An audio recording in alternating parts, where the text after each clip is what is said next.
Buenas noches, participantes del curso virtual en atención integral a víctimas de violencia sexual. Hoy nos encontramos en la segunda videoconferencia académica. Vamos a tocar el tema de interrupción voluntaria del embarazo con la tutora experta, la doctora Natalia García, que nos estará acompañando hoy en la charla. Entonces, para que estén pendientes y despejen todas las dudas sobre el módulo 2.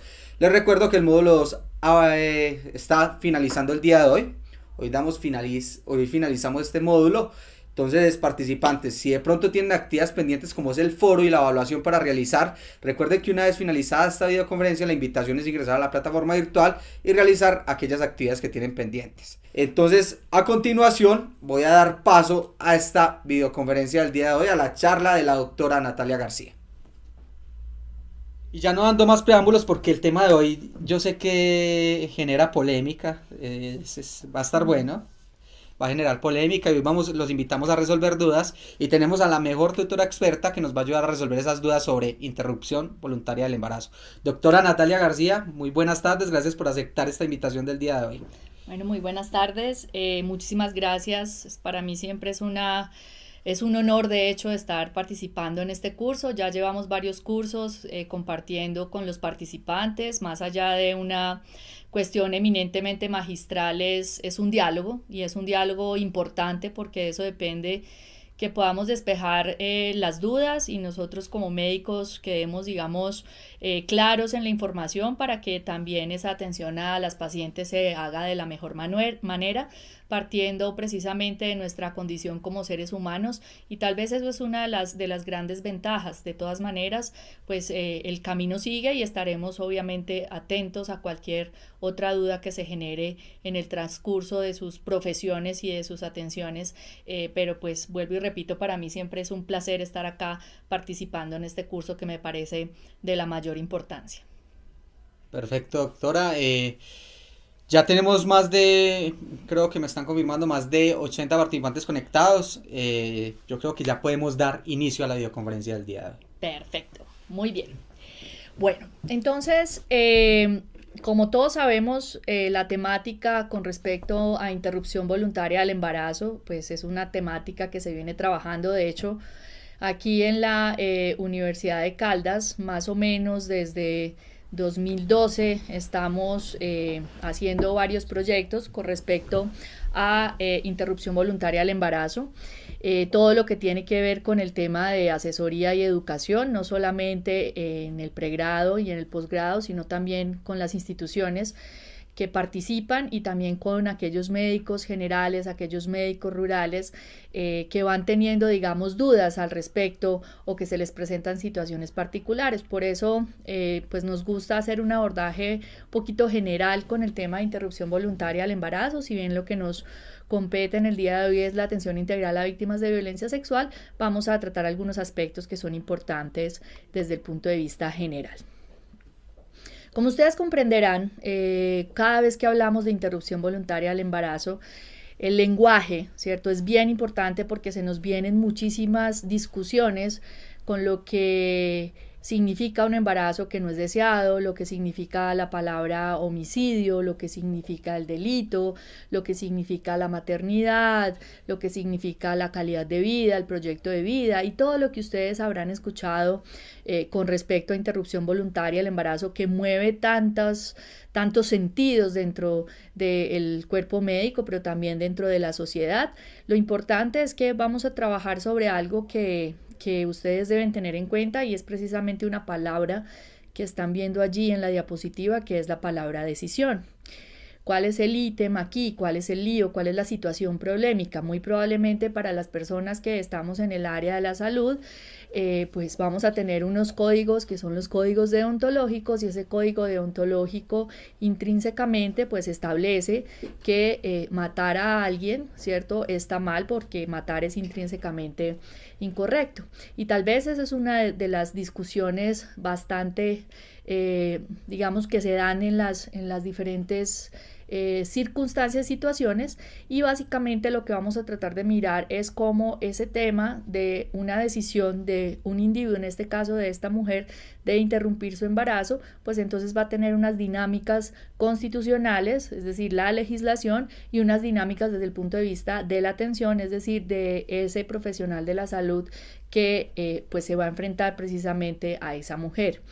En bioética eso lo consideramos o lo llamamos el tema de los amigos morales y los extraños morales, ¿cierto? Generalmente cuando a un médico se le presenta a una mujer solicitando una interrupción voluntaria del embarazo, vamos a tener ciertas circunstancias en donde aparentemente esa mujer va a ser una amiga moral, pero muy probablemente en muchos casos la vamos a considerar una extraña moral, ¿cierto? Es decir, es esa persona que ha tomado una decisión con la cual nosotros probablemente no estemos de acuerdo por las razones que se aducen, y eso es algo que es importante, y yo siempre se los digo a los profesionales de la salud, y es dónde está usted, cuál es su contexto, ¿cierto? Cuál es su pensamiento, su valoración de lo que significa la interrupción voluntaria del embarazo, porque si bien en lo privado tenemos, digamos, todo el derecho a exponer lo que pensamos, en el tema público existen otras connotaciones, y es ahí donde será importante también abordar el tema de lo que significa la objeción de conciencia. Entonces, vamos a empezar con los aspectos claves de la sentencia. Yo los he ido decantando con el tiempo porque me parece que cada uno de esos aspectos claves básicamente implica y genera por sí solo una discusión larguísima. El primer aspecto clave de la sentencia, y en esto me voy a detener un poquito porque es importante el tema operativo, es que no existe restricción temporal para la solicitud de una interrupción voluntaria del embarazo. ¿Eso qué significa? Para la mujer puede tener 10 semanas, 20 semanas, 35 semanas, y aún así puede solicitar una interrupción voluntaria del embarazo. ¿Cuál es el tema entonces, como les decía previamente, operativo?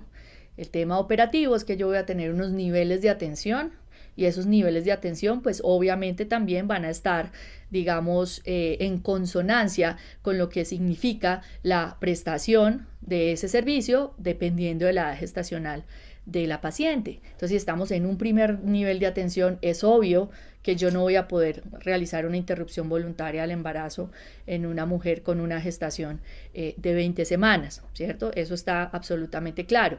Pero también vamos a tener unas discusiones que se han tenido en algunas instituciones, específicamente de la ciudad de Manizales, y es ese límite, ¿cierto?, de viabilidad de ese feto, básicamente para poder prestar el servicio o realizar la interrupción voluntaria del embarazo. Como ustedes lo saben, vamos a tener unos métodos médicos, unos métodos que no son médicos sino quirúrgicos y que implican dilatación y evacuación, pero cuando sobrepasamos el límite de viabilidad, pues entonces vamos a entrar en otra de las grandes controversias con respecto a interrupción voluntaria del embarazo, y es lo que se conoce con el procedimiento de asistolia fetal o el procedimiento de feticidio. ¿Qué significa eso? Que yo ya por ecografía voy a introducir, ya sea intracardíacamente, cloruro de potasio, se detiene el corazón y se realiza ya el procedimiento posterior. Eso para muchas de las instituciones, específicamente en Manizales, no existe un centro, no existen centros para realizar el procedimiento de asistolia fetal. Por lo tanto, esas pacientes probablemente por encima de semana 22, ¿cierto? 23, van a ser remitidas a otras instituciones. ¿Qué es otro aspecto importante? Y por eso les decía que esto genera mucha discusión, y es básicamente lo que significaría que el procedimiento de interrupción voluntaria del embarazo implica feto muerto. Eso, ¿a qué me refiero con eso? Me refiero a que no es una inducción de parto, ¿cierto? Porque si nace ese feto y es viable, ya es sujeto de derechos. Entonces, ahí hay unas sutilezas bastante importantes, y por eso es claro en ese contexto. Ya hablaremos ahorita más adelante de lo que significa la copia de la denuncia o la presentación de la copia de la denuncia, es decir, el momento en el que se pone la denuncia, pero es importante tener en cuenta el tema temporal, es decir, las instituciones muy probablemente por su habilitación no van a poder recibir a todas las mujeres que hagan la solicitud por las salvedades que ya vimos, pero eso no significa que la mujer no deba ser atendida y que exista una restricción para la solicitud de la interrupción voluntaria del embarazo. También me referiré a algo que es importante, que a veces se deja por fuera, y es lo que significa la asesoría pre-interrupción voluntaria del embarazo, que tal vez allí es donde las instituciones tienen que reforzar muchísimo, porque debe ser una consulta completa, con tiempo suficiente precisamente para revisar cada uno de esos aspectos y resolver cada una de esas dudas que probablemente tenga esa mujer en ese momento de solicitar la interrupción voluntaria del embarazo. Lo segundo que vamos a encontrar es el tiempo para practicar la interrupción voluntaria del embarazo. Entonces aparece un número que se llama 5, ¿cierto? 5 días contados a partir de la consulta, específicamente de la presentación del certificado médico, de la presentación de la copia de la denuncia, ¿cierto? Ya sabemos que en menores de 14 años, pues entonces se asume acceso carnal violento, por lo tanto la copia de la denuncia es una mera formalidad y pues entonces en ese momento se tienen 5 días. Existirán condiciones, como ustedes comprenderán, en donde no es que nos demoremos más porque estemos dilatando el proceso, sino que es probable que tengamos, por ejemplo, como en el caso de las anomalías congénitas que hagan incompatible esa vida de ese feto, pues entonces muy probablemente se tendrán que llevar a cabo consultas con especialistas, etcétera, para poder emitir dicho certificado, diferente a lo que significa una mujer que, por ejemplo, consulte porque su proyecto de vida se ve truncado y entonces entre en la causal salud y por lo tanto el certificado, digamos que no requiera tanto tiempo en ese contexto. Entonces, esa será, digamos, la contingencia que se tiene que tener con respecto a los 5 días,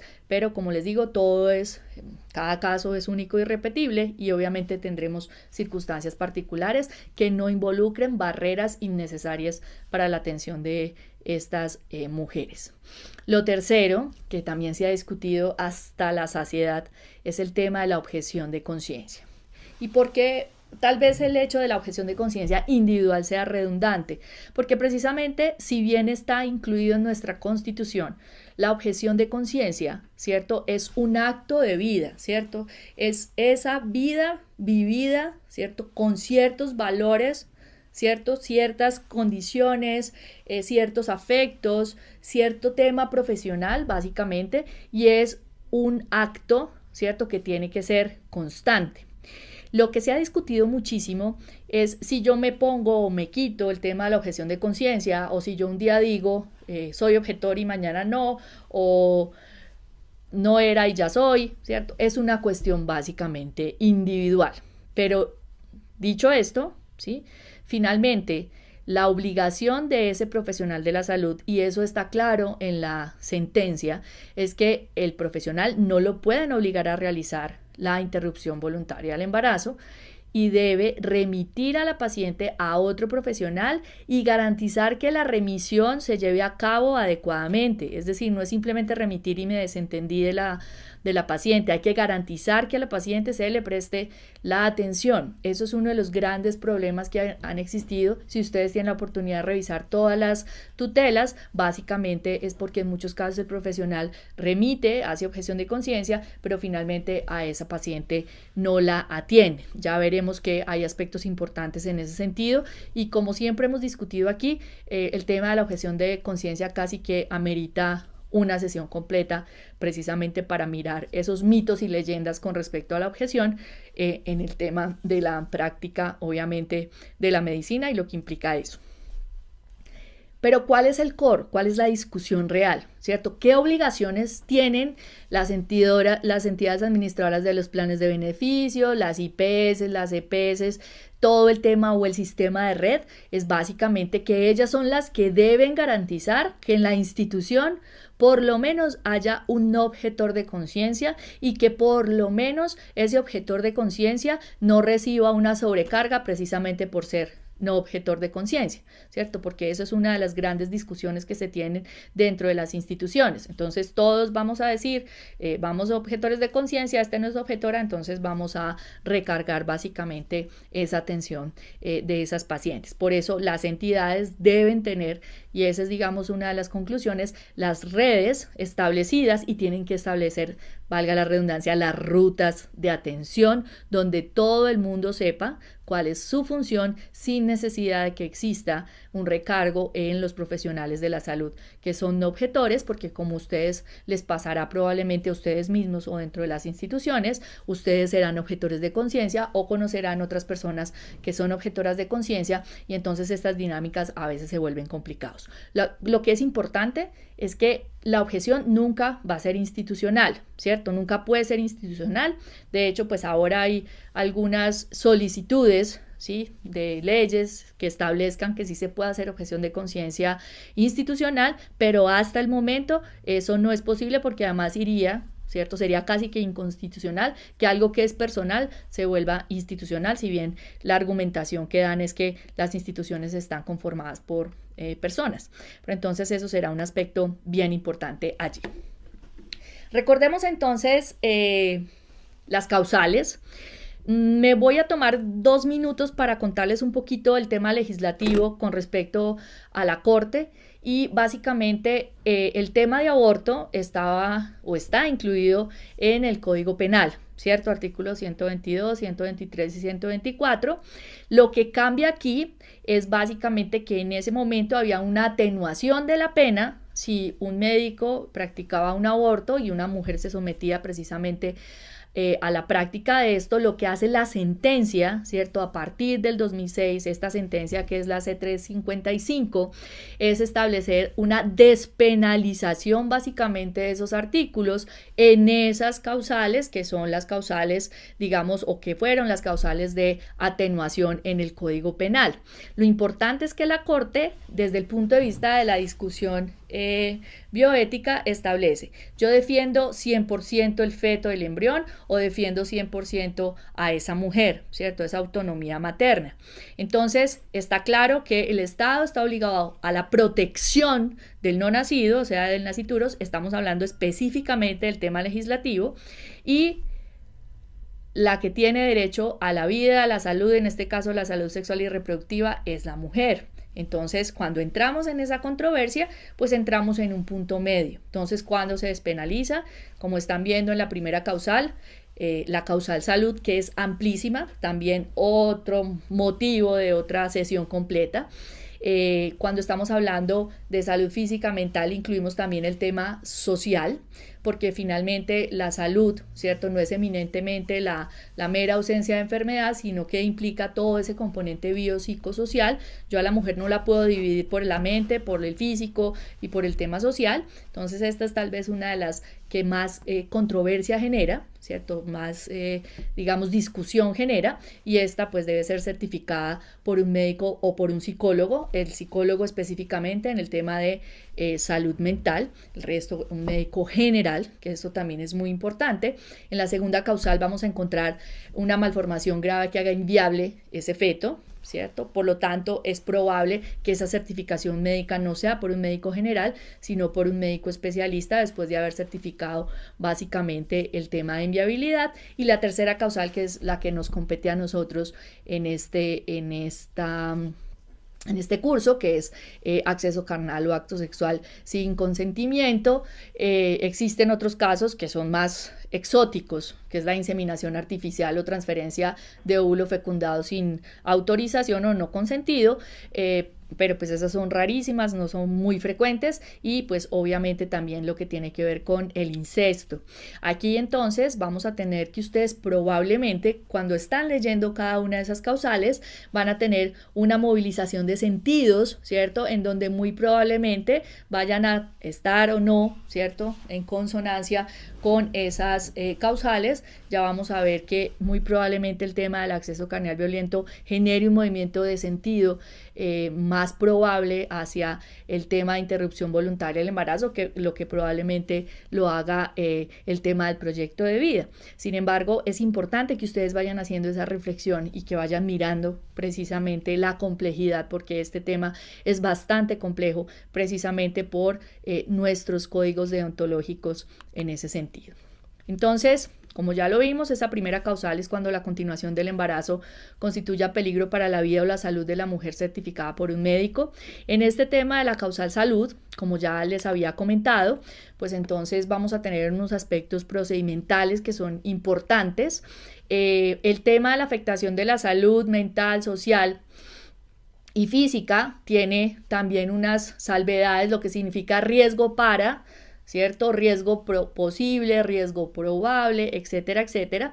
Es importante entonces, digamos en muchos casos, y lo voy a mencionar de una vez, ustedes pueden tener de golpe una mujer que haya sido abusada, ¿sí? Y que probablemente su agresor viva con ella y que no le permita poner la denuncia, ¿cierto? Eso puede pasar en ese contexto y básicamente con esas características y con una adecuada asesoría previa, pues entonces esta mujer podría entrar por la primera causal porque se está afectando su salud social y mental en este sentido, precisamente porque hay un agresor que no está permitiendo que pueda ejercer su derecho a poner la denuncia. Lo que pasa es que a los médicos, pues obviamente los acosa básicamente el tema del miedo de pensar que esa mujer de golpe les esté mintiendo, ¿cierto? Y eso es uno de los grandes, y la mayoría de los médicos con los que conversamos básicamente es uno de sus grandes temores, ¿cierto? Que finalmente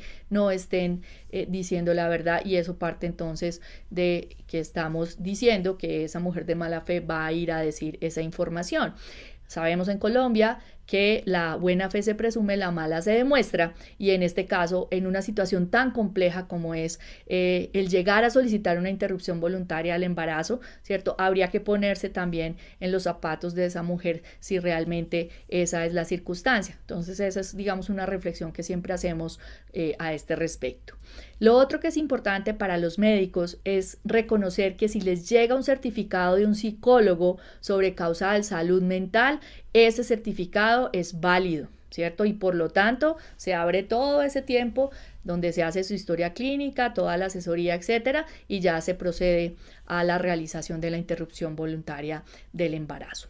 ¿Qué vemos nosotros en la práctica? ¿Cierto? Entonces, básicamente nuestra práctica, y como les decía al principio, es algo muy de nuestra deontología. Nosotros estamos acostumbrados a un modelo que es eminentemente paternalista, pensando obviamente que vamos a actuar por el beneficio de esa paciente en este caso, y pues lo que vamos a tratar de hacer en muchas ocasiones es tratar de intervenir o de persuadir a esa mujer.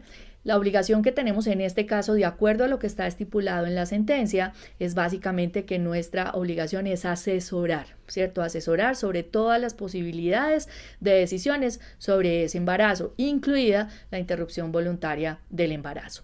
¿Qué puede causar esto? Ustedes lo saben, y eso genera mucho escozor. Es el tema de la discriminación, el tema de la pérdida de la confidencialidad, el tema de la revictimización, etcétera, etcétera. Y lo otro es tener muy claro el tema de la objeción de conciencia en este caso, porque acuérdense que la objeción de conciencia también se ha discutido muchísimo, que entonces yo tengo que llevar eso a la notaría y al Tribunal de Ética Médica y estipular eso. No, en este momento no hay nada, ¿cierto?, que estipule que eso deba ser así.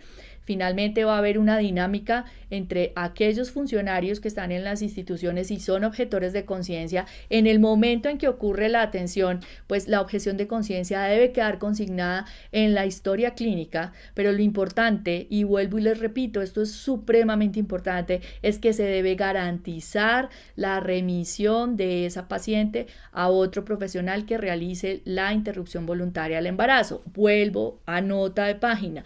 Esa es la importancia de las rutas de atención en las instituciones. Es ahí donde cobra validez esa disposición para que todos estén trabajando y todos estén, digamos, en una armonía en ese sentido. De igual manera, ¿cierto? Y también quiero aclararlo, que es una pregunta muy frecuente, yo no hago objeción de conciencia para dar información a la paciente. yo hago objeción de conciencia para la realización del procedimiento.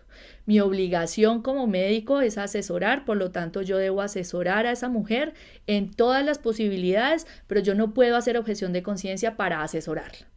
Eso es un aspecto que es muy importante. No me voy a detener aquí en la segunda causal, solamente voy a mencionar algunos aspectos que son procedimentales, específicamente con algo que puede, digamos, tener relación con la primera causal, que es la causal salud. Y es básicamente el cuarto punto que están viendo ustedes allí, que es la exposición a teratógenos. Entonces, el caso usual, ¿sí?, es que una mujer esté embarazada, un embarazo probablemente planeado, ¿sí? Y resulta que en muchos casos se hace la detección precisamente de esa malformación. En este contexto, pues entonces la malformación pues no era algo esperable para esa mujer, por lo tanto, de hecho, también podría entrar en la causal salud, pero básicamente al ejemplo que me quiero referir es cuando tenemos a aquella mujer que no sabía que estaba embarazada, se expuso, ¿cierto?, a una exposición, valga la redundancia, a teratógenos. Entonces, por ejemplo, se expuso a un medicamento, se expuso a alcohol, se expuso a lo que sea, buscó en internet y resulta que le aparece que hay riesgo de que su bebé tenga una malformación. Entonces, el riesgo de tener una malformación es distinto a que yo tenga la malformación. ¿Y por qué les estoy hablando si esto es aparte del tema de la segunda causal? Porque esa mujer va a asumir que su bebé ya se malformó, ¿cierto? Y si yo tengo 10, 12, 13 semanas, es poco probable que yo pueda hacer un diagnóstico de una malformación que haga inviable ese feto. Por lo tanto, esa señora le van a explicar que hay que esperar a ver si de golpe sí estuvo en el periodo de organogénesis y de golpe si sí ocurrió o no la malformación. Y esa señora probablemente no quiera, ¿cierto?, esperar todos estos eventos que estamos viendo acá y finalmente entonces solicita la interrupción voluntaria del embarazo y entraría básicamente por la causal salud. Recuerden que vamos a tener unas malformaciones que son inviables, son 4 y muy probablemente vayamos disminuyendo el número, pero de resto vamos a tener otras condiciones y eso también entonces se los cuento como médicos generales que será importante y es básicamente lo que implica que durante el embarazo se haga un diagnóstico de síndrome de Down. El ejemplo clásico es que el síndrome de Down es un síndrome cromosómico, pero no es una malformación que haga inviable un feto. Sin embargo, ¿cierto?, que una mamá considere que su proyecto de vida no incluye tener un bebé, ¿cierto?, que tenga una calidad de vida, no calidad de vida en el tema de que se vaya a morir, sino calidad de vida en el tema de la diversidad funcional cognitiva, pues entonces entraría también en esa primera causal. Van viendo cómo muy probablemente vayamos teniendo este tipo de relaciones y lo que les estoy contando, ¿cierto?, son casos de la vida real. Entonces recuerden siempre el tema de la exposición a los teratógenos. Esas asesorías son importantes, esas mujeres van a llegar con esa angustia precisamente por esa circunstancia y será otra de las circunstancias que ya no entren por la segunda causal, como ya lo vimos, sino que entren por esa primera causal. Muy bien, y entonces entramos a la tercera causal, ¿sí?, que es lo que nos compete en el día de hoy.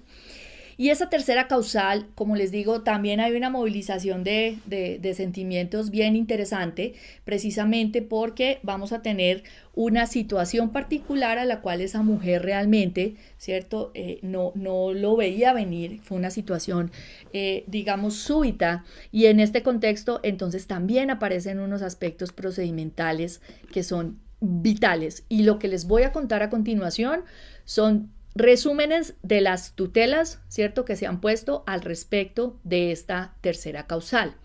Primer aspecto que ustedes están viendo allí, que es muy importante. Ningún médico puede actuar como juez, ni tampoco ningún juez puede actuar como médico. En la primera afirmación, es importante que los médicos conozcan, ¿cierto?, ¿Cómo es el procedimiento de poner una denuncia por un acceso carnal violento? Es decir, cuáles son los sitios donde yo voy y los pongo, donde yo veo que esa denuncia obviamente está dentro de los requerimientos de las denuncias, ¿sí? Y es un ejemplo un poco simple que siempre pongo, pues si la señora obviamente llega con un papel y no tiene ningún soporte como tal, pues entonces habrá que abordar la dinámica de otra manera, pero los médicos debemos saber dónde se ponen esas denuncias, por lo tanto, en ese contexto es que hay que evaluar la denuncia, pero yo no puedo cuestionar, ¿cierto?, la denuncia como tal. ¿Cuál es el problema de los jueces o de los que reciben las denuncias? Que entonces actúan como médicos. Hemos tenido casos en donde la señora va a poner la denuncia y resulta que el juez le pregunta cuál fue el momento del acceso carnal violento, hace un cálculo de edad gestacional y le dice no, usted ya no puede poner esa denuncia porque ya estamos por encima del límite de viabilidad. ¿Y qué pasa? Quiero contarles. No existe tampoco tiempo límite para poner la denuncia. Entonces yo a las 30 semanas fui y puse la denuncia, a las 30 semanas me deben recibir la denuncia. Que la señora, ¿cómo sabemos si fue el acceso carnal violento? Volvemos a lo mismo, se parte de la buena fe de la señora y obviamente también se parte de la buena fe del médico. Entonces ese es uno de los ítems que en esta tercera causal produce también mucha controversia y mucho escozor. ¿Qué es lo que va a pasar? Lo que va a pasar es que ustedes se van a encontrar en que muchos casos van a empezar a solicitar otras autorizaciones adicionales, que entonces el policía certifique que sí puso la denuncia o hay que convocar una junta. Entonces, salvo que sea dentro del proceso como tal, por ejemplo, para el tema de malformaciones o para otras circunstancias, por ejemplo, también en el tema de salud mental, ¿sí? Porque ahí puede que necesitemos un apoyo. No se puede convocar una junta para decir si sí se hace o no se hace la interrupción voluntaria del embarazo, porque si estamos hablando del tema de habilitación, pues obviamente ya tenemos unos lineamientos donde sabemos dónde se van a atender esas pacientes. Y si se tienen, vuelvo y repito, las rutas, pues entonces esas rutas permitirán que se establezcan las remisiones, ¿cierto? Las contrarremisiones, el sistema de referencia y contrarreferencia, y por lo tanto, pues allí es donde no se pueden dilatar los procesos básicamente por temas administrativos, ¿sí? Que eso es una cosa que es supremamente importante. Ítems que son de discusión, de hecho, de este año y del año pasado interesantes. Entonces, en el tema de las mujeres que tienen una diversidad funcional cognitiva, ¿cierto? En el caso particular, recuerden que el año pasado ya sale todo el tema de reglamentación de derechos sexuales y reproductivos para las personas con diversidad funcional cognitiva y pues obviamente el tema de interrupción voluntaria al embarazo no es la excepción. Aquí en este caso, ¿cierto? Hay dos aspectos que son importantes. Con el tema de diversidad funcional cognitiva, una mujer que solicite una interrupción voluntaria al embarazo, entonces se debe realizar la interrupción voluntaria al embarazo. Si la mujer, ¿cierto?, no quiere interrumpir el embarazo, pero es o su pareja o son sus representantes o sus padres, etcétera, los que solicitan, ¿cierto?, esa interrupción voluntaria al embarazo, tampoco prospera la interrupción voluntaria al embarazo. Por eso la primera, ¿cierto? La primera frase o la primera palabra que les dije dentro de esa primera diapositiva fue decisión. La sentencia C355 del 2006 establece que la interrupción voluntaria al embarazo es una decisión, ¿sí? A nadie se le puede obligar a interrumpir un embarazo, ¿cierto? Como a nadie tampoco se le puede obligar a no interrumpirlo en el sentido estricto de la circunstancia. Ítem 2. Las personas con diversidad funcional cognitiva, ustedes saben que para el tema del consentimiento informado, pues entonces teníamos la premisa de que no podían firmarlo y por lo tanto tenían que ser los representantes legales. En este caso particular, las mujeres con esa discapacidad, pues entonces o con esa diversidad funcional van a firmar su consentimiento informado. Tercer ítem. revisen muy bien todo lo que está estipulado, ¿cierto? En lo que salió con la 1966 con respecto al tema de interdicción. El tema de interdicción también salió de la discusión de interrupción voluntaria del embarazo. Entonces hay que ser muy claros en toda esa información. Lo que trabaja y la mayor, digamos, el mayor ítem de trabajo con diversidad funcional cognitiva en este momento lo tiene Profamilia, con algo que ellos denominan los ajustes razonables, y es todo ese proceso con las mujeres que tienen diversidad funcional cognitiva alrededor de lo que significan los derechos sexuales y reproductivos. Ahora bien, ¿cierto? Yo voy a tener una diversidad funcional cognitiva que también va a tener unos niveles, pero si yo ya estoy en un estado, ¿cierto?, de inconsciencia o algo profundo que no me permite ni siquiera relacionarme con el medio, pues entonces aquí sí una representante legal o una persona en su nombre puede solicitar la interrupción voluntaria del embarazo, porque muy probablemente inclusive se considere un acceso carnal violento. Entonces ahí es donde vamos a tener esas circunstancias particulares. Lo segundo, ¿cierto?, tiene que ver precisamente con las menores de edad.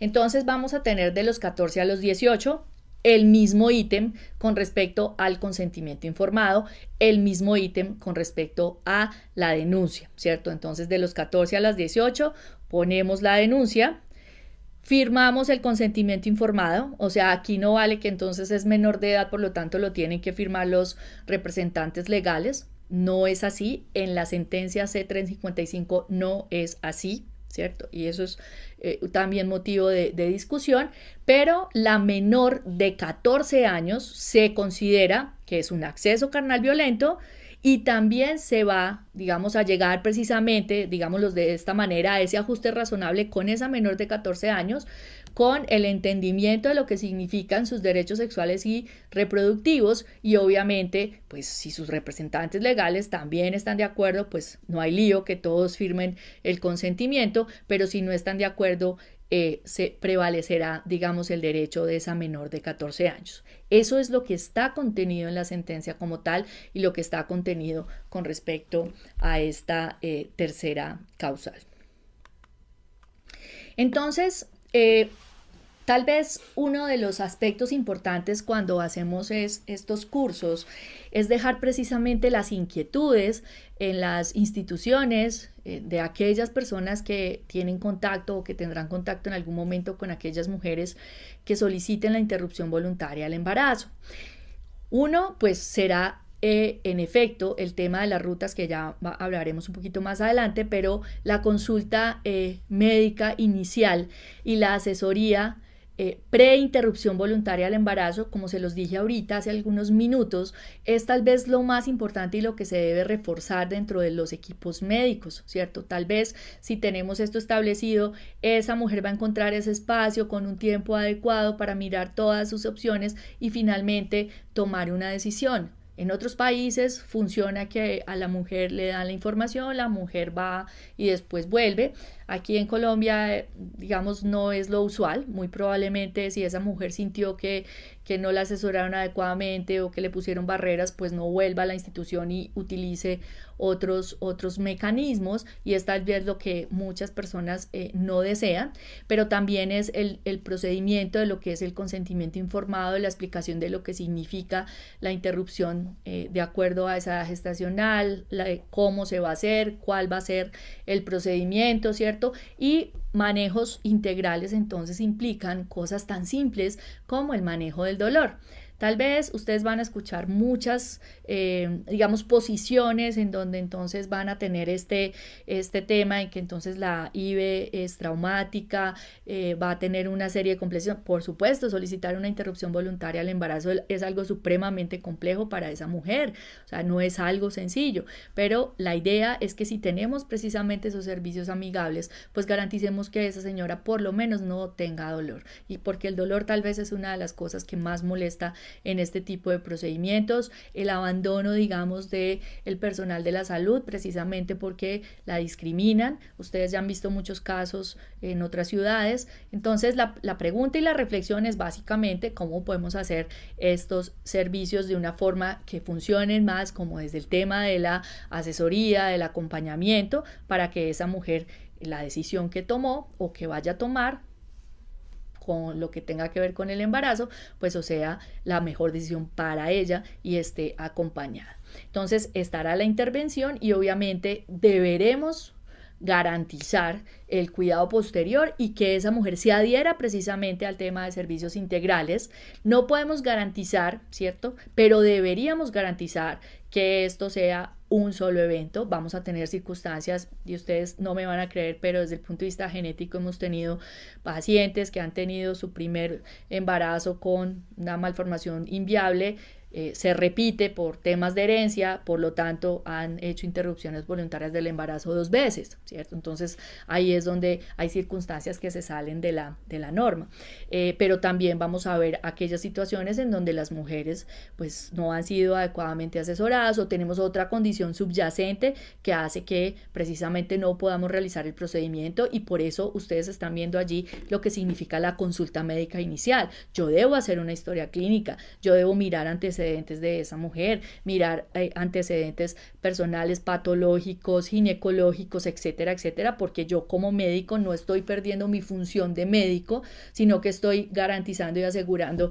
que esa asesoría y esa consulta sea adecuada para poder garantizar el mejor manejo. Entonces fíjense que no es simplemente llegué con la orden y entonces misoprostol o no, esto requiere la atención integral y por eso es la importancia, vuelvo y les repito, de las rutas.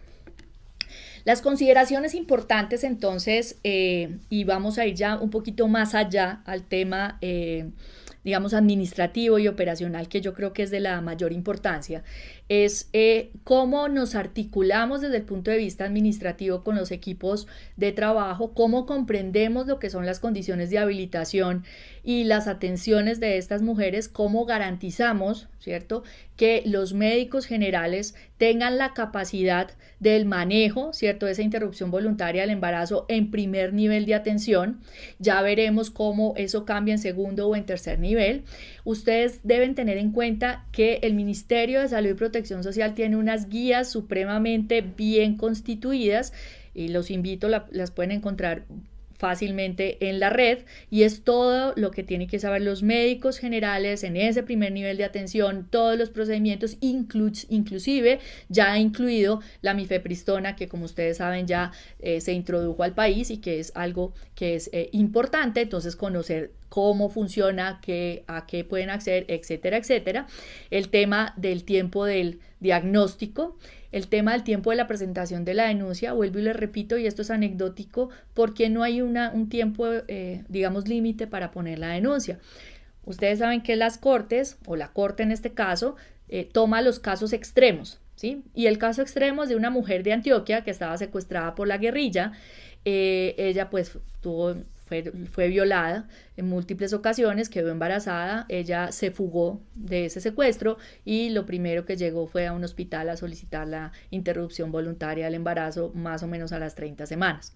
Entonces esos casos son básicamente los que pone la corte, además de otra jurisprudencia con el caso que les puse de aquella mujer que está siendo agredida por ese personaje, o sea, que vive con ese personaje, que la amenaza al personaje hasta que un día se vuela y por fin pone la denuncia. Esos serán los casos particulares que vamos a tener allí y, como les digo, se parte básicamente de la buena fe de la mujer. Pero tal vez algo en lo que debemos reflexionar más, ¿sí? y reconocernos, porque a mí lo que más me interesa siempre es que nos reconozcamos como seres humanos que ejercemos una profesión, que es una profesión que tiene funciones públicas, pero que no dejamos, obviamente nuestros valores es llegar precisamente a esos puntos medios, como llegamos el tema de la objeción de conciencia, también garantizando que se preste la atención a estas mujeres. Es un tema que pues obviamente va a seguir siendo supremamente controversial, vamos a encontrar personas que estén en completo desacuerdo, pero los desacuerdos son importantes desde que podamos dialogar y podamos llegar a consensos. En el caso particular de quién, pues obviamente de estas mujeres que están solicitando la interrupción voluntaria del embarazo. Entonces es precisamente esa invitación a que seamos claros en que no es sencillo para los médicos, ¿sí? No es sencillo y no lo será en muchos casos para los médicos que aterrice la sentencia, ¿cierto? Y que todos entonces empecemos a cambiar muchas de nuestras condiciones personales. Pero lo importante es escuchar, ¿cierto? Mirar objetivamente la particularidad y de esta manera, como les digo, por eso, digamos, la ruta será la forma, digámoslo en términos bióticos, de llegar a ese consenso. Entonces, por eso partimos, y a mí me gusta mucho partir de eso, de las personas. O sea, ustedes son personas, ¿sí? Seres humanos que se dedicaron a una profesión en particular, como les digo, con funciones públicas. Somos seres humanos al servicio de otros seres humanos. Esos otros seres humanos van a ser esas mujeres que están solicitando la interrupción voluntaria del embarazo. Entonces yo tengo que revisar el yo y mi subjetividad, ¿cierto? Tengo que mirar si en mi institución existe precisamente esa ruta de atención, si están los protocolos internos, y también debemos empezar a trabajar en red, ¿cierto? Las redes institucionales son importantes porque pues finalmente esto sigue una normativa, ¿cierto? Y en ese contexto pues entonces debemos ser absolutamente claros. Fíjense que entonces la discusión va más allá precisamente de esa... a veces de ese temor de hablar de este tema, porque no es sencillo, créanme. Ustedes están viendo allí básicamente ya para ir cerrando y finalizando cuáles son las rutas, ¿cierto?, que se tienen. Estas rutas son las rutas establecidas por el Ministerio de Salud y Protección Social. Ustedes están viendo allí todo lo que implica cuando estamos atendiendo a estas mujeres, pero quiero simplemente, utilizando esta diapositiva, que lo extrapolen a las 3 causales y específicamente a la causal de violencia sexual. Me voy a adelantar un poquitico aquí, precisamente para poder mirar la tercera causal, ¿cierto? Y entonces van a ver ustedes que tenemos básicamente esa consulta de primera vez, tenemos con la denuncia, ¿cierto? Con la denuncia para la atención, los paraclínicos de control, se debe establecer cuál es la edad gestacional, ¿cierto? Y los niveles de atención en este caso, como ya se los había comentado. Y finalmente, pues entonces vamos a tener en rojo, ustedes lo están viendo ahí claro, la atención integral pre-interrupción voluntaria del embarazo, es decir, esa consulta, como dirían, completa, ¿cierto? Con todos esos ítems que hemos discutido. ¿Para qué? Para que esa mujer, vuelvo a la palabra, tome una decisión. ¿Cuál va a ser la decisión? Pues entonces la mujer de golpe, después de toda esa consulta, después de toda esa asesoría, decida continuar con su embarazo y decide los controles prenatales, o definitivamente ejerce su derecho a la IVE. Recuerden, la sentencia es una opción dentro de las decisiones del embarazo. Entonces, se establecerán los procedimientos, el consentimiento informado y posteriormente la atención posterior, valga la redundancia, a la interrupción voluntaria del embarazo, que en algunos casos se estipula en la primera semana, otros dicen a los 15 días, pero eso depende también de dichas instituciones. Entonces, será bien importante tener en cuenta esas características y que ustedes entonces dentro de su contexto establezcan su posición, su postura, qué tanto van a tener acceso precisamente a esas solicitudes de interrupción voluntaria del embarazo, cómo funciona su institución, qué redes tienen, cuáles son las rutas de atención, cuáles son los protocolos, si ustedes siquiera conocen el tema de los códigos con respecto a interrupción voluntaria del embarazo. Todo eso hace parte del reconocimiento de ese contexto y eso pues obviamente permitirá que se puedan establecer, como les digo, dichas rutas que parten básicamente de lo administrativo en el tema de atención a estas mujeres que solicitan la interrupción voluntaria del embarazo. Entonces, pues este es, digamos, una abrebocas, es una provocación básicamente a que ustedes sigan mirando, investigando muy bien este tema. Este tema sigue siendo controversial, lo será hasta el final de los días, pero pues ya tenemos en Colombia esta sentencia y finalmente pues estamos dentro del sistema de salud en la obligación por lo menos de conocerla y saber cuáles son sus alcances.